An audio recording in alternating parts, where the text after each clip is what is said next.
The plasma rounds screamed overhead as Marine Corporal Sarah Chen pressed herself against the twisted metal of what used to be a transport shuttle.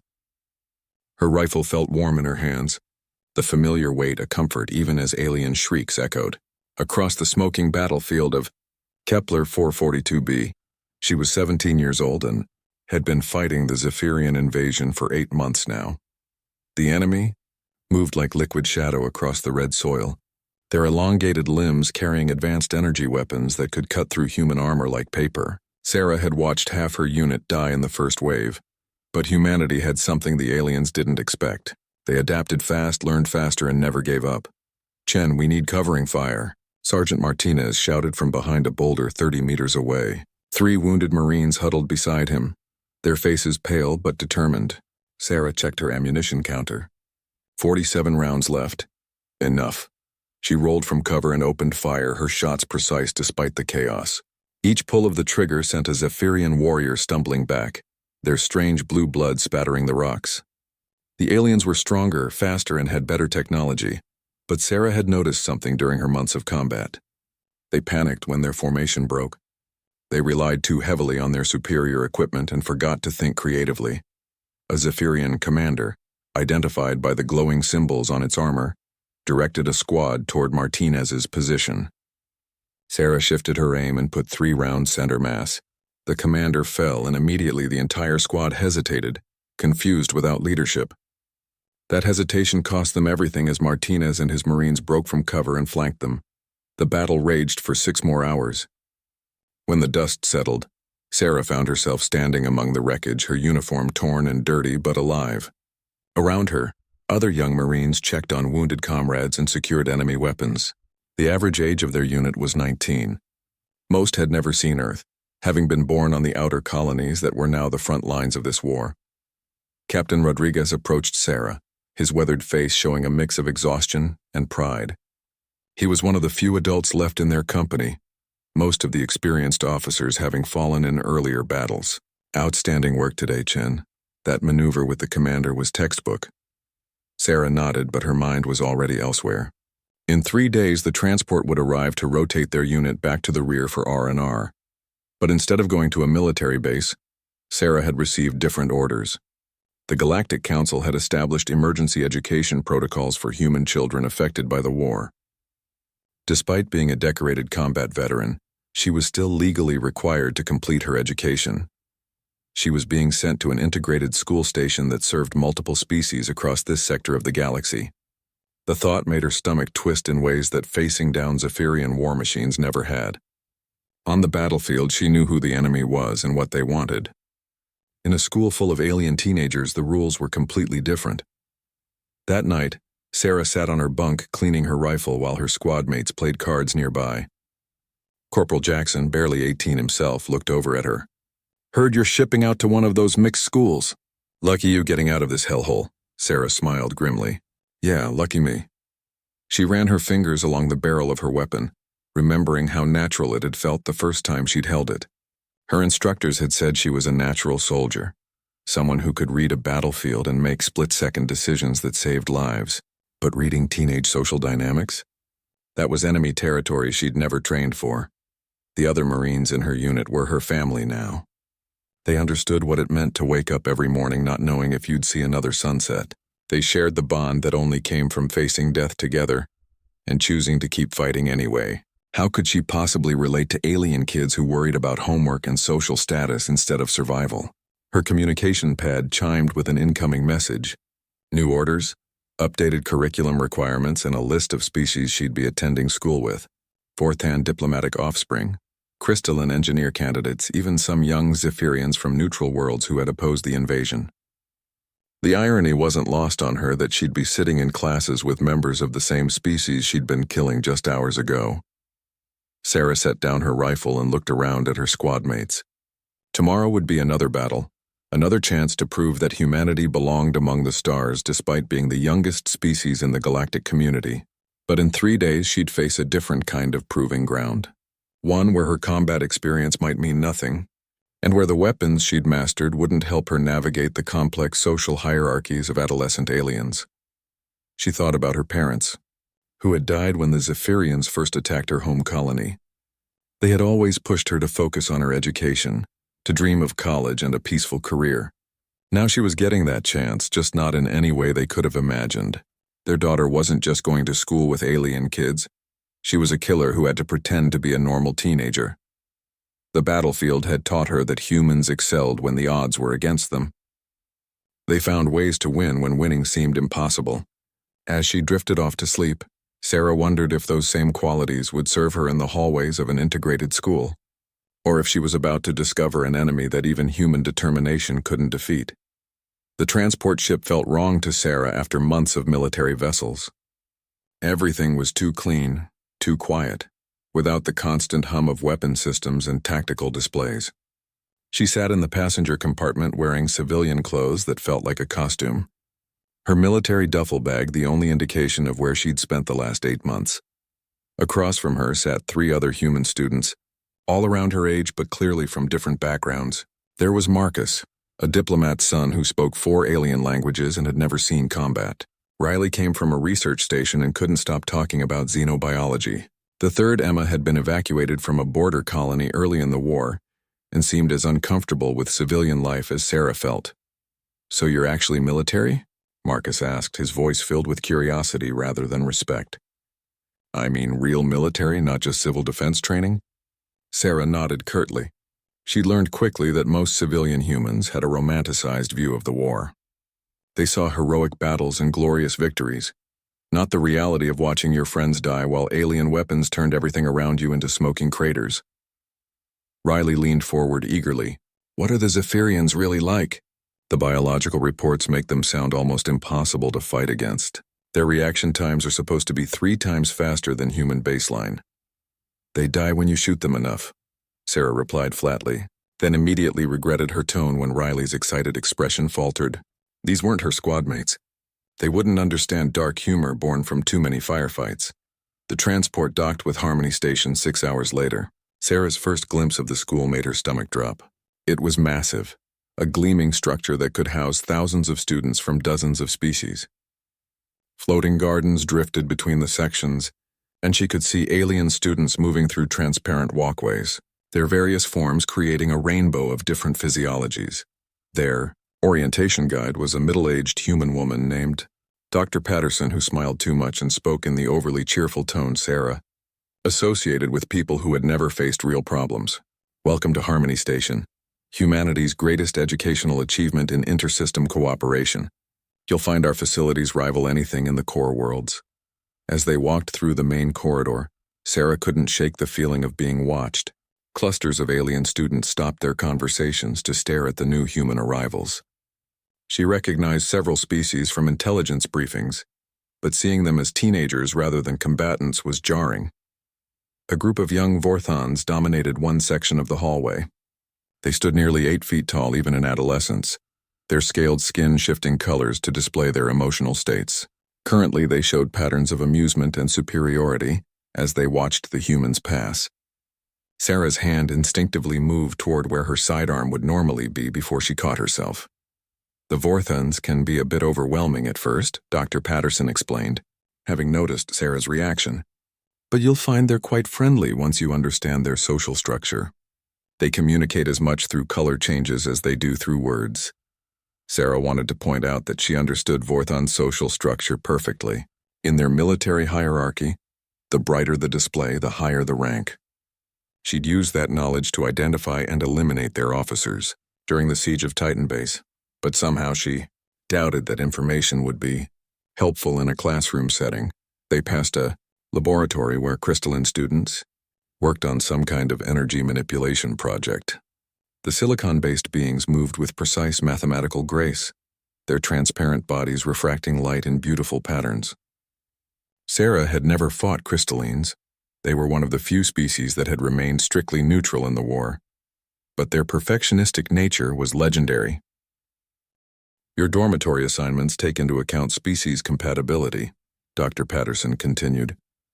"We've found that mixed housing arrangements help foster understanding and friendship across cultural boundaries." Sarah's room assignment made her pause.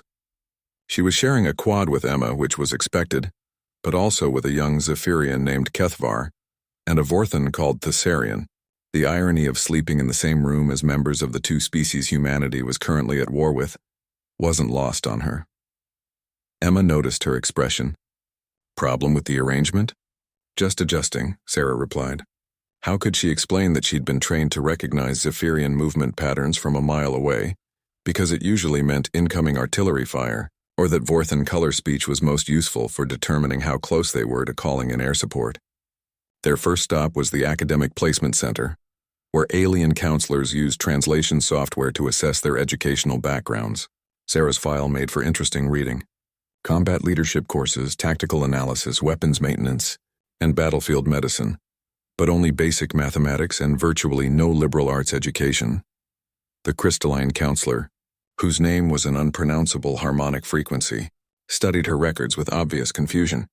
Your practical knowledge is extraordinary for your age, but your theoretical foundation requires significant development. We recommend beginning with fundamental courses while integrating advanced leadership modules. What they meant was that she could plan a military operation involving 3 species and multiple weapon systems, but she'd never read classical literature or studied art history. The realization made her feel ignorant in a way that Zephyrian plasma fire never had. Her schedule was a mixture of basic academic courses and advanced tactical studies. She'd be taking mathematics with students 2 years younger while studying inter-system political theory with graduate-level pupils. The complexity of it all made her miss the simple clarity of military orders. That evening, Sarah sat in her new room waiting for her roommates to arrive. Emma was getting along well with the other human students, already making plans to explore the station's recreational facilities.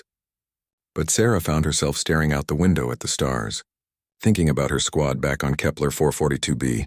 By now, they'd be settling in for another night of guard duty, cleaning their weapons and sharing stories to pass the time. Martinez would be checking on the newer recruits, making sure they had enough food and ammunition. Simple problems with clear solutions. Here, she was surrounded by aliens her own age who had never faced real danger, discussing academic theories about conflicts they'd only read about. Tomorrow, she'd sit in a classroom with young Zephyrians and try to focus on mathematics instead of calculating how quickly she could neutralize them if they turned hostile. The door chimed, and her roommates began to arrive. Emma entered first, followed by a tall, elegant Vorthan whose scales showed patterns of cautious curiosity. Last came the Zephyrian, moving with the fluid grace that Sarah's combat training immediately flagged as potentially dangerous. "Greetings," the Vorthan said, her color patterns shifting to formal introduction displays. "I am Thessarian of the Crystal Falls clan. I look forward to our cohabitation." The Zephyrian simply nodded, his large dark eyes studying each of them in turn. "I am Kethvar. I hope we can maintain harmony in our shared space." Sarah realized they were waiting for her to introduce herself. In military situations, she'd state her rank and unit. Here, she was just another student. "I'm Sarah. I'm looking forward to learning with all of you." It was a lie, but it was the kind of lie that might help her survive this new battlefield, until she could figure out the rules of engagement. The cafeteria incident happened on Sarah's 4th day at Harmony Station. She was sitting alone, having given up trying to integrate with student groups that either feared her or treated her like a curiosity. The food was better than military rations, but eating in silence while surrounded by chattering aliens made every meal feel like an endurance test. 3 Vorthan students approached her table, their scales displaying aggressive territorial patterns that Sarah recognized from battlefield intelligence. Their leader, a student named Varixton, was larger than most Vorthans his age, and carried himself with the arrogance of someone who'd never faced real consequences. "So you're the famous human killer," Varixton said, his color patterns shifting to mockery. "My cousin died at Mining Station Gamma. Vorthan shock trooper Kexmon. Perhaps you remember shooting him?" Sarah set down her fork carefully, her mind automatically cataloging escape routes and potential weapons. The cafeteria's normal bustle was quieting as other students sensed the tension. "I'm sorry for your loss," she said evenly. "Sorry?" Varixton's scales flared to bright red, indicating rage. "You murder my family and offer empty human platitudes?" "The war wasn't my choice," Sarah replied, keeping her voice steady. "I did what I had to do to protect my squad and complete our mission." "Your mission was to kill Vorthans," another student added, his patterns showing support for Varixton. How many of my people did you butcher? Sarah felt the familiar combat calm settling over her, the emotional distance that had kept her alive during firefights. I didn't keep count. I focused on staying alive and keeping my Marines alive. Varexton leaned closer, using his superior height to intimidate her. Perhaps it's time someone showed you what it feels like to be helpless. The threat was clear, and Sarah's training kicked in automatically.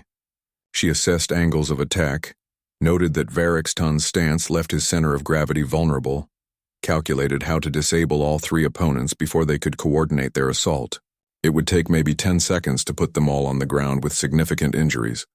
Instead, she stood up slowly and stepped back, hands visible and non-threatening. I don't want to fight you. Because you know you would lose, Varexton sneered, his confidence growing as he mistook her restraint for weakness. No, Sarah said quietly. Because if I fight you, I'll win, and then everyone here will be even more afraid of me than they already are. The honesty in her voice seemed to catch Varexton off guard. His color patterns flickered with uncertainty.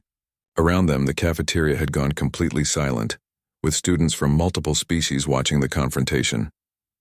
I've killed enough people, Sarah continued. I came here to learn how to be something other than a soldier. But if you force me to defend myself, I will, and you won't like how that ends. The Sarian suddenly appeared beside their table, her scales showing diplomatic intervention patterns. Varexton, this behavior brings dishonor to our species. Grief does not justify threatening fellow students. Stay out of this, Thessarian, Varexton replied, but his aggressive posturing was wavering. I cannot, Thessarian responded firmly.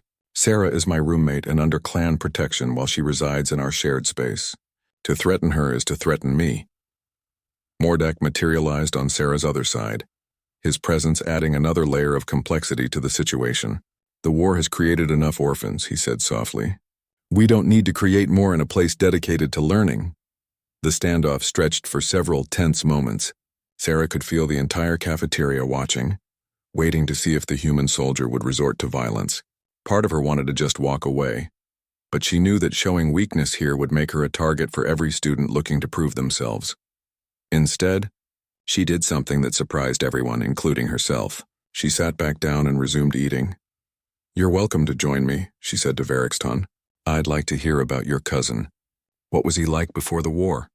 The question clearly wasn't what Varexton had expected. His scales shifted through several confused patterns before settling on cautious curiosity. What do you mean? Everyone I've killed had lives before they became soldiers, Sarah explained, taking another bite of her meal. Families, dreams, things they cared about. I try not to think about that during combat because it would get me killed, but afterward, I think about it a lot. Varexton stared at her for a long moment. You think about the enemies you've killed? They weren't enemies when they were children, Sarah replied. They became enemies because of decisions made by people much older and more powerful than us. Your cousin might have been a good person who just happened to be fighting for the wrong side. The simple statement seemed to deflate Varexton's anger. He looked around at his friends, then back at Sarah. Kexmon wanted to be an engineer. He only joined the military because our family needed the income. Sarah nodded. A lot of good people end up in bad situations because of economic necessity. I joined the Marines because my colony was under attack and they needed everyone who could hold a rifle. Slowly, tentatively, Varexton sat down across from her. His friends remained standing, uncertain about this development. Did you know him? When you fought at Gamma Station? I knew your forces had good tactical coordination and superior equipment, Sarah said honestly. Individual soldiers were brave and disciplined. If I encountered your cousin specifically, it would have been during the final assault. Things were chaotic and I was focused on survival. It wasn't exactly comfort, but it was truth. And sometimes truth was more valuable than empty reassurance. Varexton's scales gradually shifted to somber contemplation. How do you live with it? He asked quietly. Knowing you've taken lives? Sarah considered the question carefully. It was something she'd wrestled with every night since her first firefight. I tell myself that every person I killed meant my squad mates stayed alive. That doesn't make it right, but it makes it bearable, and I try to make sure their deaths meant something by becoming someone worth their sacrifice. Is that why you're here? To become someone better? I'm here because someone decided that even child soldiers need an education. Sarah replied with a slight smile. But maybe becoming someone better is part of that. Their conversation continued for another hour, joined eventually by Thessarian and Mordak, then by other students who had been listening. It wasn't comfortable discussion. There was too much pain and loss for that, but it was honest. They talked about the war from different perspectives, about families lost and homes destroyed, about the complex politics that had led to young people killing each other across the galaxy. When Sarah finally returned to her dormitory that evening, she felt emotionally drained but somehow lighter. Emma was waiting for her with worried expression. "How did it go? I heard there was some kind of confrontation in the cafeteria." "There was," Sarah admitted, "but we talked through it. I think Varixton and I understand each other better now." Emma smiled. "You know, you're getting better at this whole social interaction thing. Maybe there's hope for you as a normal student after all." Sarah laughed, the first genuine laugh she'd had since arriving at Harmony Station. "Don't get ahead of yourself. I still have no idea how to write a literature essay or understand art history. Combat skills don't transfer to everything." That night, she received a message from Sergeant Martinez back on Kepler 442b. The squad was doing well. Morale was high and they missed her steady presence during firefights. But he was proud that she was getting the education she deserved, even if the circumstances were unusual. Sarah typed back a response, telling him about her classes and new friends, carefully avoiding mention of the social conflicts and identity struggles she faced daily. Her squad needed to know she was safe and adapting, not that she was fighting a different kind of war in the halls of an alien school. As she prepared for sleep, Sarah reflected on the day's events.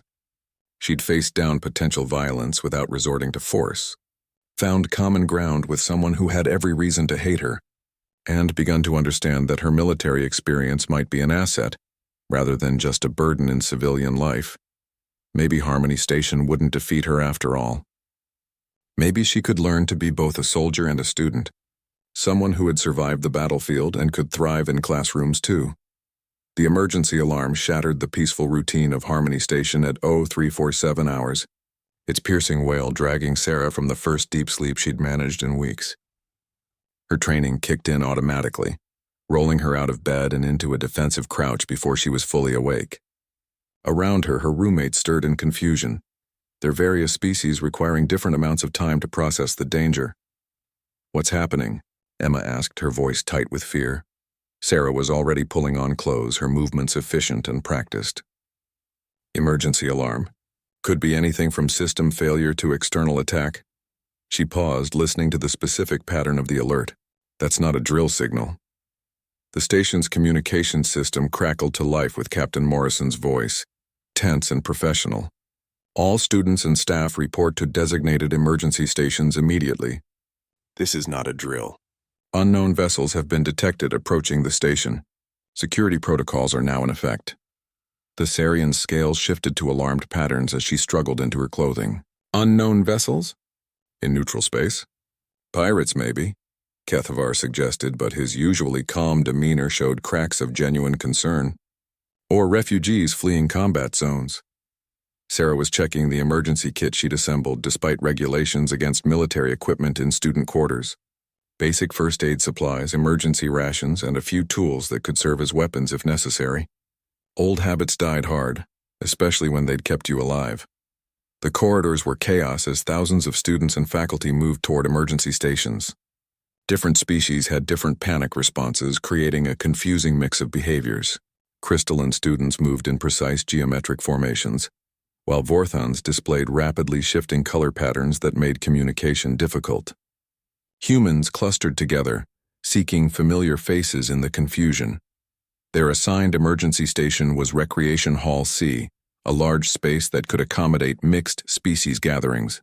As they arrived, Sarah automatically assessed the room's defensive capabilities.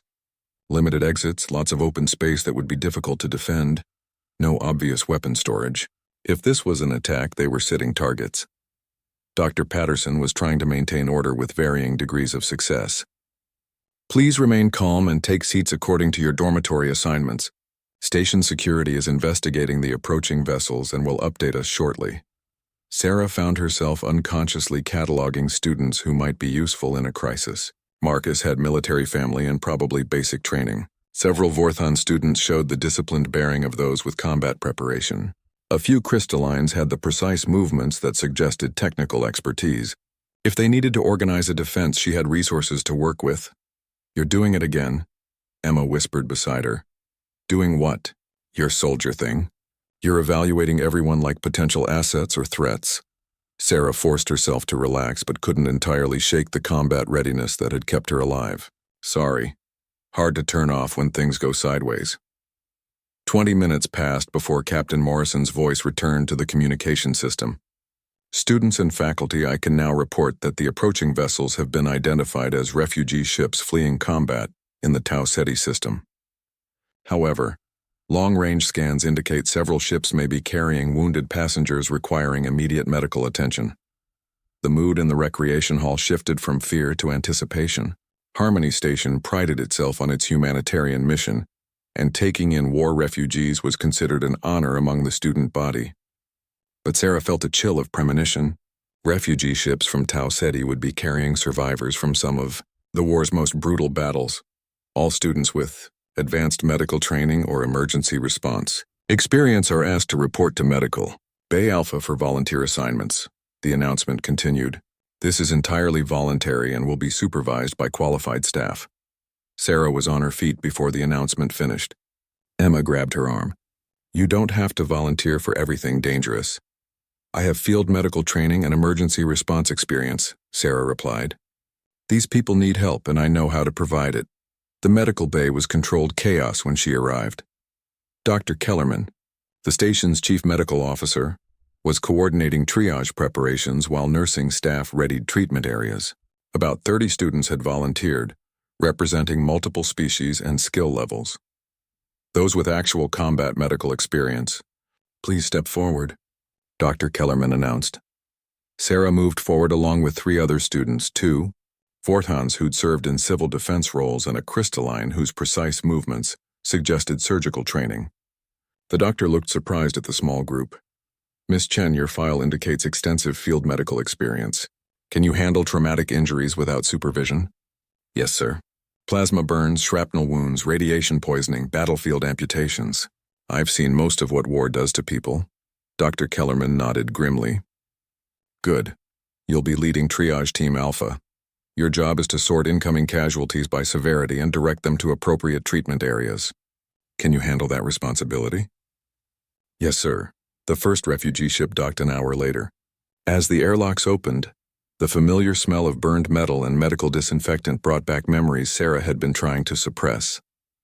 The wounded came in a steady stream: burn victims, soldiers missing limbs, civilians suffering from malnutrition and trauma. Sarah fell into the familiar rhythm of battlefield medicine, her training overriding personal discomfort. Quick assessment, classification, direction to treatment. Her decisions were fast and accurate, born from too much experience with combat injuries. A young Zephyrian soldier, barely older than the students at Harmony Station, was carried in with severe plasma burns across his torso. As Sarah examined him, she realized with a jolt that he might have been injured by human weapons. The burn patterns were consistent with the rifles her unit used. "This one needs immediate surgery," she called out, maintaining professional distance even as her mind raced with uncomfortable possibilities. "Sarah?" The wounded soldier's voice was weak but incredulous. "Human medic Sarah from Kepler Station Defense?" She looked at his face more carefully, recognition dawning. "Krelon, you were with the 53rd Assault Battalion. You saved my unit during the ceasefire negotiations," he whispered. "When our medics couldn't reach the wounded, you crossed no man's land under fire to provide aid." The incident came flooding back. During a brief ceasefire 6 months ago, wounded soldiers from both sides had been trapped in a crossfire zone. Sarah had volunteered to provide medical aid regardless of species, earning respect from enemy forces and nearly getting court-martialed by her own command for unauthorized contact with hostiles. "You're safe now," Sarah told him, her hands working efficiently to stabilize his injuries. "We're going to take good care of you." As she worked, other wounded soldiers began recognizing her. Word spread quickly through the refugee groups that the human medic who'd helped enemy wounded was aboard Harmony Station. The reaction was complex, some gratitude, some suspicion, but mostly respect for someone who'd put medical ethics above military orders. Dr. Kellerman noticed the unusual attention Sarah was receiving from patients. "Miss Chen, it seems you have quite a reputation among our guests." "I did some medical work during ceasefires and prisoner exchanges," Sarah explained, focusing on her current patient. "Word travels fast in war zones." "Apparently so does respect," the doctor replied. "Several patients have specifically requested you for their treatment." "That's unusual for a student volunteer." The rescue operation continued for 18 hours as more refugee ships arrived. Sarah worked without breaks, her stamina born from months of extended combat operations. Other student volunteers rotated out as exhaustion set in, but she maintained focus and efficiency that impressed the medical staff. During a rare, quiet moment, Mordak found her restocking triage supplies. "You surprise me again, Sarah Chen. Many of these refugees bear injuries from human weapons, yet they trust you completely." Sarah looked up from organizing medical equipment. "Pain doesn't care about politics. When someone's hurt, your job is to help them heal, not judge how they got injured." "That philosophy is rare among soldiers," Mordak observed. "Maybe that's why the war keeps going," Sarah replied. "Too many people forget that the enemies have names and families and stories. It's easier to kill them if you don't think about who they used to be." As the last refugee ship docked and the final patients were processed, Sarah found herself in an unexpected position. Her actions during the crisis had been noticed not just by medical staff but by refugee leaders, faculty members, and fellow students. The human soldier who'd been seen as a dangerous anomaly was now viewed as someone who put humanitarian principles above personal or political considerations. That night, exhausted but oddly satisfied, Sarah collapsed into her dormitory bed. Emma was waiting for her with hot tea and worried expressions. "How did it go?" Sarah accepted the tea gratefully. "Hard work, but good work. I think I remembered why I wanted to be more than just a soldier." "What do you mean?" "On the battlefield, my job was to protect my squad and complete missions. Today, my job was to heal people regardless of who they were or what they'd done. I liked the second job better." Outside her window, the refugee ships hung in space like metal reminders of the ongoing war.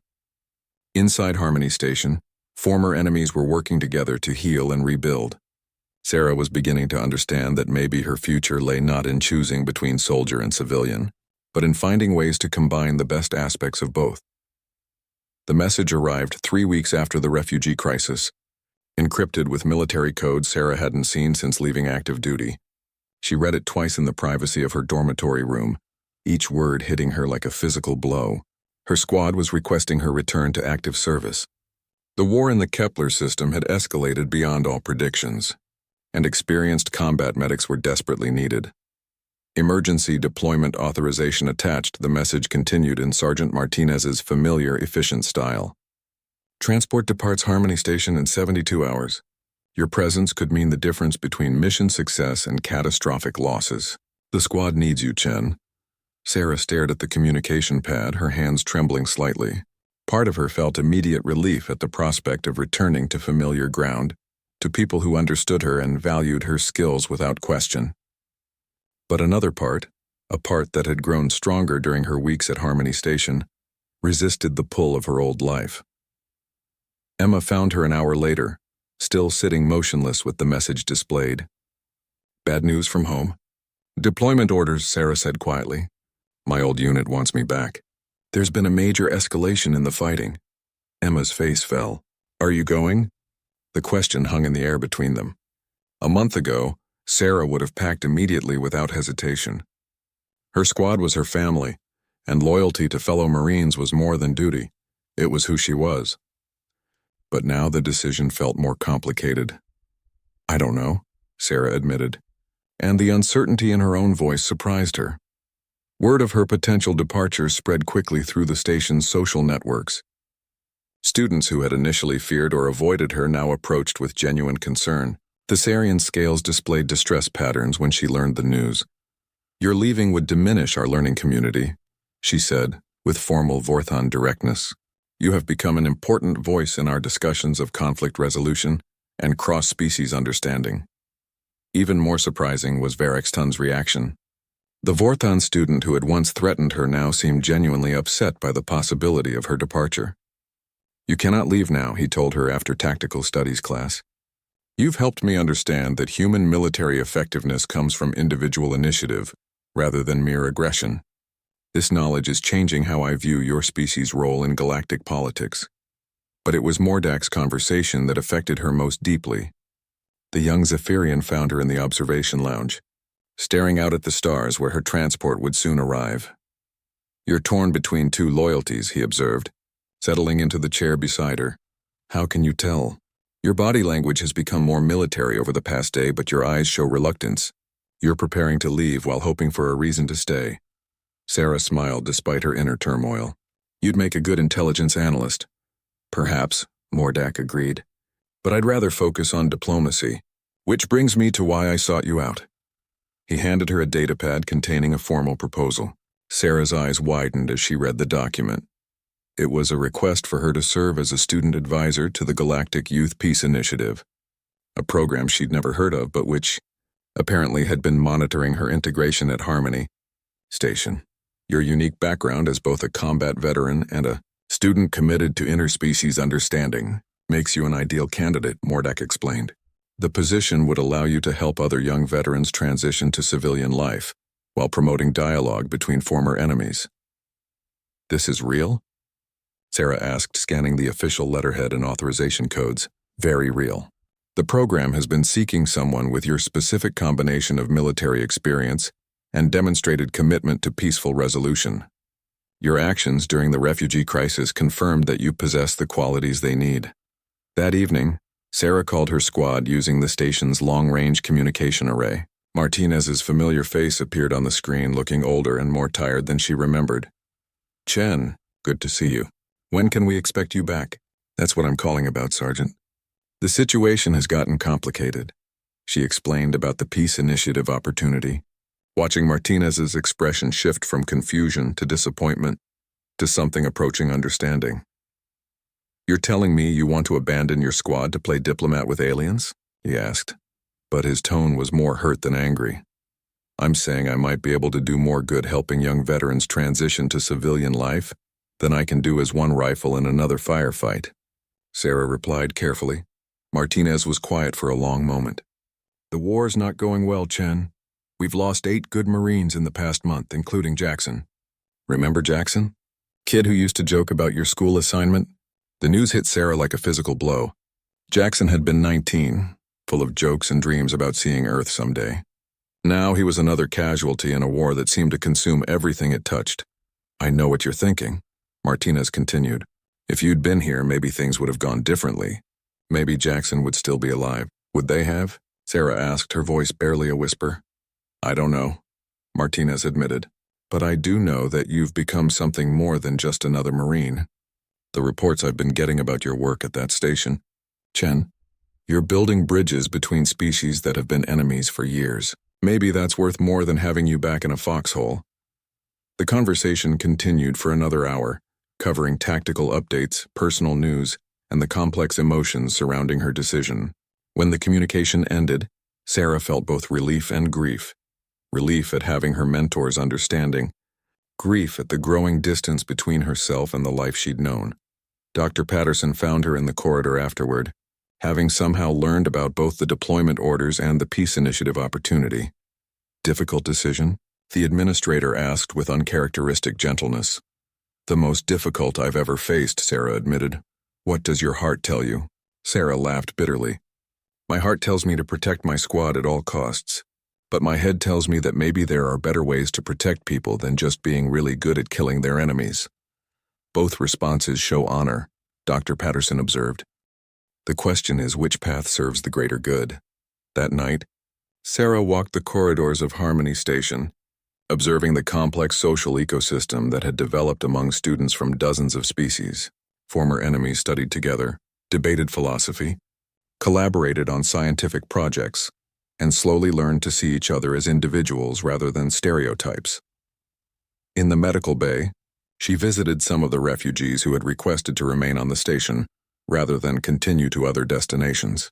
Krellan, the Zephyrian soldier she'd treated during the crisis, was recovering well and had expressed interest in studying medicine himself.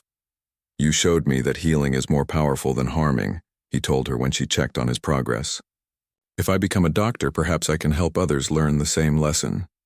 Standing at her dormitory window in the early hours of the morning, Sarah made her decision.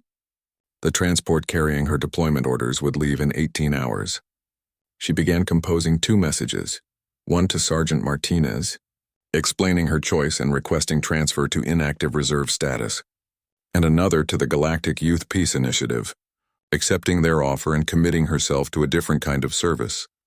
Emma found her at dawn, still writing. "What did you decide?" Sarah saved her messages and turned to face her roommate. "I decided that maybe the best way to honor the people who died in this war is to make sure the next generation finds better ways to solve their problems." "You're staying?" "I'm staying. But more than that, I'm committing to something bigger than just getting an education. I'm going to help other young veterans find their way back to civilian life, and maybe help prevent future wars by teaching former enemies to understand each other." Emma smiled, and for the first time since arriving at Harmony Station, Sarah felt completely certain she was where she belonged. The battlefield had taught her to survive, but the classroom was teaching her to live. Her war wasn't over. It was just beginning to focus on a different kind of victory. 6 months later, Sarah stood before the Galactic Council's Youth Integration Committee, no longer the uncertain refugee who had stumbled through her first days at Harmony Station. She wore the simple blue uniform of the Peace Initiative, but her bearing remained unmistakably military, alert, confident, ready for whatever challenge came next. "The pilot program has exceeded all expectations," Council Representative Zith Moran announced to the assembled delegates. "Young veteran integration success rates have improved by 63% under Ms. Chen's guidance, and interspecies conflict resolution among student populations has reached unprecedented levels." Sarah felt a surge of pride, not in personal achievement but in what they'd all accomplished together. The program she now led had grown from a simple advisory role to a comprehensive support system for young veterans from all species affected by the ongoing war.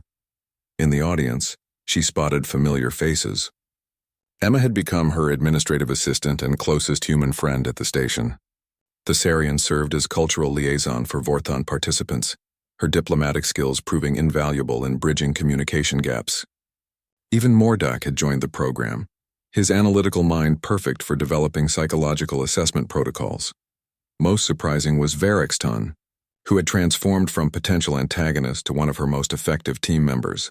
His personal experience with loss had given him unique insights into helping other grieving veterans process their trauma and anger. The success of this program demonstrates something remarkable about human psychological resilience, Representative Zith Moran continued. Ms. Chen has shown that combat veterans can not only adapt to civilian environments but become leaders in promoting peace and understanding. Sarah's mind drifted to the young veterans she'd worked with over the past months. Marcus, a human refugee from the outer colonies, had overcome severe social anxiety to become a peer counselor. Kethton, a Zephyrian deserter who'd fled his military unit, had developed new therapeutic techniques for treating species-specific trauma responses. Each success story represented someone who'd found a path forward despite carrying the weight of wartime experiences. The formal presentation concluded with authorization for expanding the program to 12 additional stations throughout neutral space. Sarah would be promoted to Director of Veteran Integration Services, with authority to recruit and train coordinators across multiple systems. After the ceremony, she found herself in the station's observation lounge with her core team, sharing a quiet moment of celebration and reflection. "Remember when you tried to intimidate me in the cafeteria?" Sarah asked Varexton with a smile. His scales shifted to embarrassed patterns.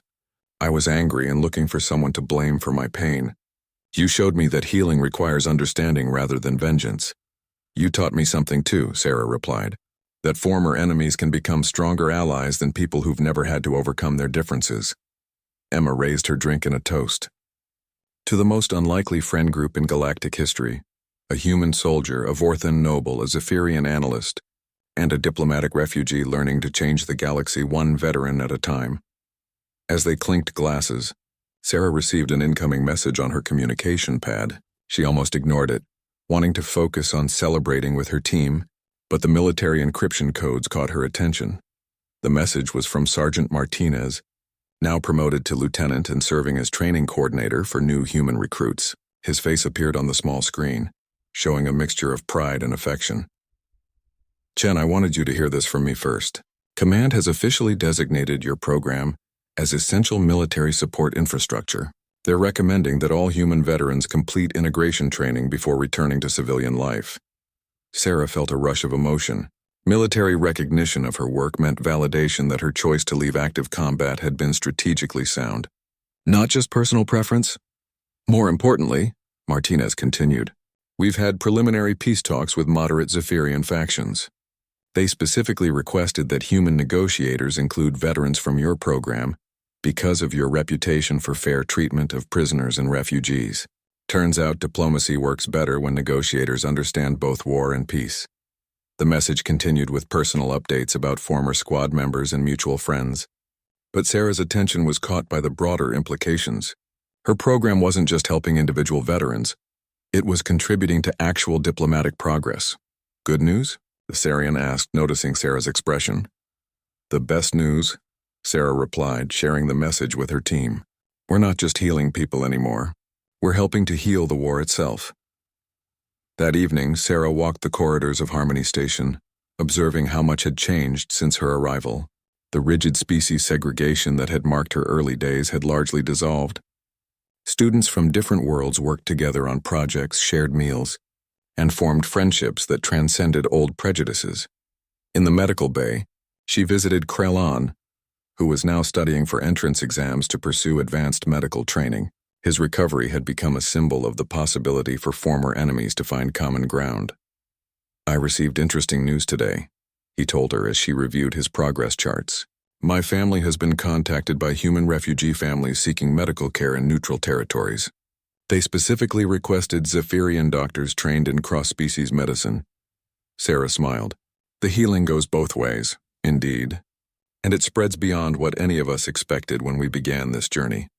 Her final stop was her old dormitory room, now occupied by new students, but still holding memories of her difficult transition from soldier to civilian. Emma had insisted on walking with her, understanding the symbolic importance of the visit. Do you ever regret your decision? Emma asked as they stood in the corridor where Sarah had once felt so isolated and out of place.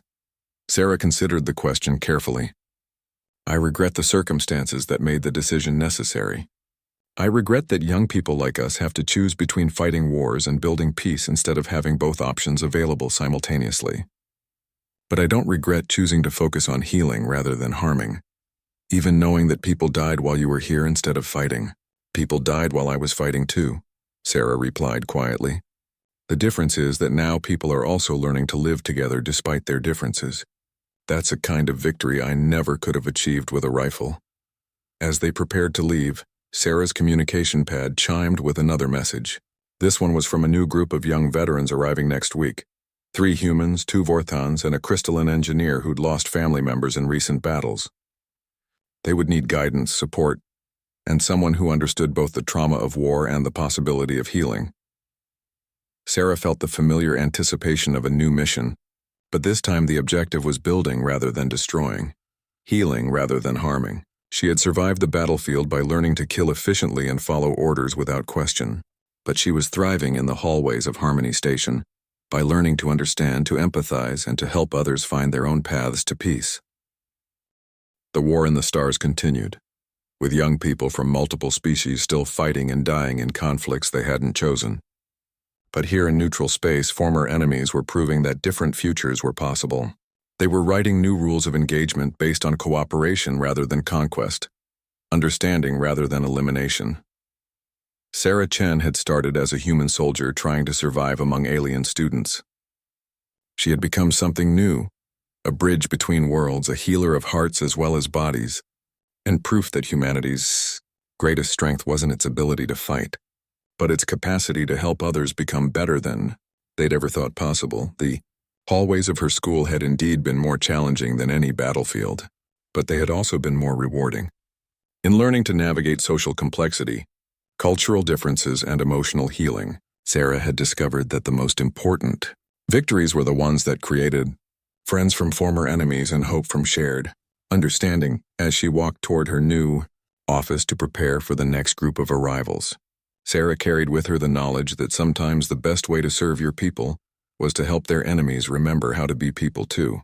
The war would end someday, and when it did, the galaxy would need leaders who understood both strength and compassion, both victory and reconciliation. Sarah Chen had become one of those leaders, and she was ready for whatever challenge came next.